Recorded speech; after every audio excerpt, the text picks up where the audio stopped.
Hello everyone, welcome to my this video. मैंने recently एक video देखी और मुझे लगा कि मुझे उस वीडियो का जो एसेंस था आपके साथ शेयर करूं। मुझे बहुत अच्छा लगा और जो उस वीडियो में दे रखा था, जिस बारे में उसमें डिस्कशन हो रखा था, उस चीज़ से हम सभी कहीं ना कहीं पीड़ित है। मैं पीड़ित बोलूँगा, हम सफ़र कर रहे हैं।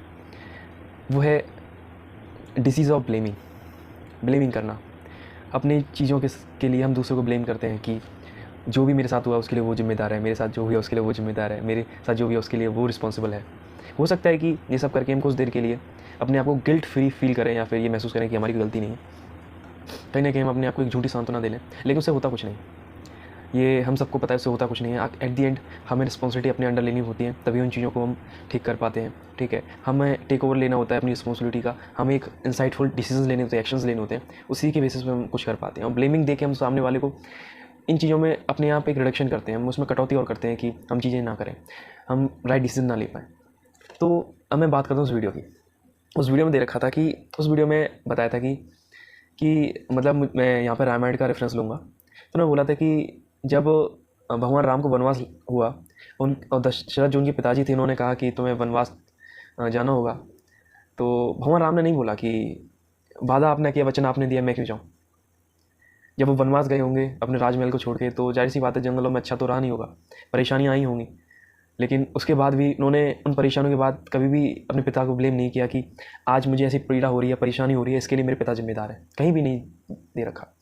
चलो, और इससे ज़्यादा और क्या बुरा हो सकता है, जो माता सीता का अपहरण हो गया, लेकिन फिर भी माता सीता को ब्लेम नहीं कर रहे वो कि तुम उस जो लक्ष्मण रेखा को तुमने पार क्यों किया, तुम्हारी वजह से मुझे सब करना पड़ रहा है, ये तो लक्ष्मण रेखा क्यों पार किया, तुम अगर मुझे हिरण लाने के नहीं भेजती तो शायद ये नहीं होता, मुझे ये नहीं करना पड़ता। उन्होंने ब्लेम नहीं किया। लक्ष्मण को ब्लेम नहीं कर रहे कि तुम छोड़ के क्यों आ गए, तुम मेरे पीछे छोड़ के क्यों आ गए, अगर तुम छोड़ के नहीं आते तो ये अपहरण ही नहीं होता। उन्होंने किसी को ब्लेम नहीं किया। उन्होंने, और अगर आप देखोगे ना उस पूरी रामायण में, तो भगवान राम की कहीं गलती मिलती नहीं है। अगर जैसे आज के परिवेश में देखा जाए ना, तो आप उन चीज़ों को देखें, कहीं गलती है ही नहीं उनकी, कुछ गलती नहीं है। सारी चीज़ें उन्होंने, जो भी कष्ट पीड़ा, मतलब उन्होंने सही हमारे जीवन में मार्गदर्शन करने के लिए, हमें इस हम लोगों को सिखाने के लिए कि एक एक बहुत ज़्यादा जो मजबूत कैरेक्टर होता है वो किस तरह बिहेव करता है, उसे सिखाने के लिए उन्हें पूरी रामायण हुई।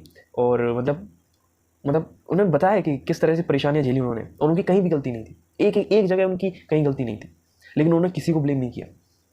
शायद उनकी ये ब्लेम करने की शक्ति ही, ना ब्लेम करने की शक्ति ही उनके कैरेक्टर को इतना मजबूत बनाती है कि वो विषम से विषम परिस्थिति में डटे रहे।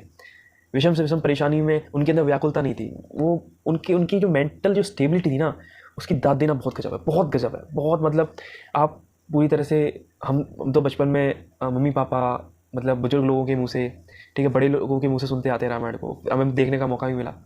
ठीक है, तो मतलब उसमें एक जो कैरेक्टर डेवलप्ड होता है ना, आप उसमें देखोगे कि मतलब क्या पावरफुल कैरेक्टर है यार वो। ठीक है, जो चरित्र है, कितनी जो माइंड की स्टेबिलिटी है, बहुत अमेजिंग है। ठीक है, कहीं भी व्याकुल नहीं हो रहे वो। हो सकता है कि जो उनकी ब्लेम ना करने की जो एक हैबिट है, वो इन्हें इतनी मजबूती प्रदान कर रही है। बस एक आध दो जगह को छोड़ दे जहाँ पे वो मतलब थोड़ा सा आवेश में आ गए थे, जैसे समुद्र ने रास्ता देने से मना कर दिया था, और जेन्युइन था होना कि भाई अब थोड़ा सा, उन्होंने ये भी बताया कि भाई हमेशा तुम्हें थोड़ा सख्त होना भी ज़रूरी है समय समय आने पर। तो बताते हैं वो, उन्होंने कभी ब्लेम नहीं किया। हो सकता है वो ब्लेम कहते रहते कि भाई तुम्हारी वजह से ये किया, मैं क्यों जाऊँ, तुम्हारी वजह से ये हुआ, मैं क्यों लड़ाई लड़ूँ, तुम्हारी वजह से हो रहा है ये सब, तुम इसके लिए जिम्मेदार हो। तो हो सकता है वो इतने पावरफुल कैरेक्टर, बहुत मुश्किल होता है उनका पावरफुल कैरेक्टर बनना। तो इस बात से हम यही सीख सकते हैं कि जो भी चीज़ें हो रही हैं उसके लिए कोई भी जिम्मेदार हो, लेकिन उसके लिए अपनी लाइफ से रिलेटेड जो भी चीज़ें, उनकी जिम्मेदारी हमें खुद लेनी होगी, उनकी रिस्पॉन्सिबिलिटी खुद लेना पड़ेगा, उसके लिए खुद एक्शंस लेने पड़ेंगे, उनको खुद चैलेंजेस को रिमूव करना पड़ेगा, हमें खुद उनको डील करना पड़ेगा। हम दूसरों को ब्लेम करके हो सकता है कि ये महसूस कर लें कि सब बढ़िया है, मैं तो इसके लिए रिस्पॉन्सिबल हुई नहीं, लेकिन उससे क्या हो जाएगा, कुछ देर की रास्ते में संतुष्टि मिल जाएगी, तुम एक अंदर की मन की जो गिलानी होती है उससे मुक्त हो सकते हो। लेकिन उसके अलावा आप ये सोचो कि भाई चीज़ें ठीक हो जाएंगी, ऐसा कभी नहीं होगा। आप अपने कैरेक्टर को, जो एक चरित्र है, जो मजबूत चरित्र है, उसे बहुत ही ज़्यादा कमज़ोर करने की कोशिश कर रहे हो। बल्कि उसे मजबूत बनाने के लिए हमें ये करना चाहिए कि ब्लेम नहीं करना चाहिए लोगों को, हमें खुद पे करना चाहिए, हमें खुद अपने हिसाब से देखना चाहिए। ये बात मैं तब बोल रहा हूँ जब हम घर की बात करें या फिर लव्ड वंस की बात करें। मान लीजिए आप रास्ते में जा रहे हो, आप अपनी गलती मान लोगे, आप ब्लेम नहीं करोगे, तो सामने वाला इस चीज़ को गलत तरीके से, लीगल तरीके से आपका एक्शन ले सकता है, तो वहाँ पर उस हिसाब से देखा जाए। लेकिन जहाँ पे मतलब नेक्स्ट टू नेक्स्ट हमें इस जो ब्लेमिंग का है ना, इसको इस तरह से देख के चलना है कि कि जो हमने लव्ड वंस हैं, जो हमारे करियर की रिस्पॉन्सिबिलिटी है, लाइफ की रिस्पॉन्सिबिलिटी है, फैमिली की रिस्पॉन्सिबिलिटी है, उस परिवेश में, फ्रेंड्स हैं उस परिवेश में, उस एक सर्कल के अंदर हम किसी को ब्लेम ना करें। लेकिन अदरवाइज़ कहीं बाहर जाने का मौका मिले, ठीक है, रोड रैश हो रहा है, तो वहाँ पर तो हमें अलग तरीके से डील करना पड़ेगा, हम उस चीज़ को यहाँ पे यूज़ नहीं कर सकते, लेकिन वो एक अलग चीज़ है, सिचुएशन के हिसाब से हमें बदलना पड़ेगा। लेकिन जहाँ पे हम घर की बात करें, हम आसपास के रिलेटिव्स की बात करें, परिवार की बात करें, फ्रेंड्स की बात करें, तो वहाँ पे इस चीज़ को हम कंसिडर करके चलना चाहिए कि ब्लेम से जितना हो सके बचे। ये हमारे कैरेक्टर को बहुत ही कमज़ोर करने की कोशिश है, ठीक है। और जो भी हुआ उसको अपनी रिस्पॉन्सिबिलिटी मान के उसका सामना करने की कोशिश करें, ये सबसे बेहतर वे है चीज़ों को डील करने का। ब्लेम करने से कुछ नहीं होगा। तो होप सो आप इस वीडियो से कुछ, मेरे साथ कुछ सीखे होंगे, मैं भी इस वीडियो से कुछ सीखा हूँ, आप भी कुछ सीखे होंगे। और इस नोट के साथ मैं इस वीडियो को ख़त्म करता हूँ। होप सो आप अच्छे होंगे, उस दोस्तों में। Thank you.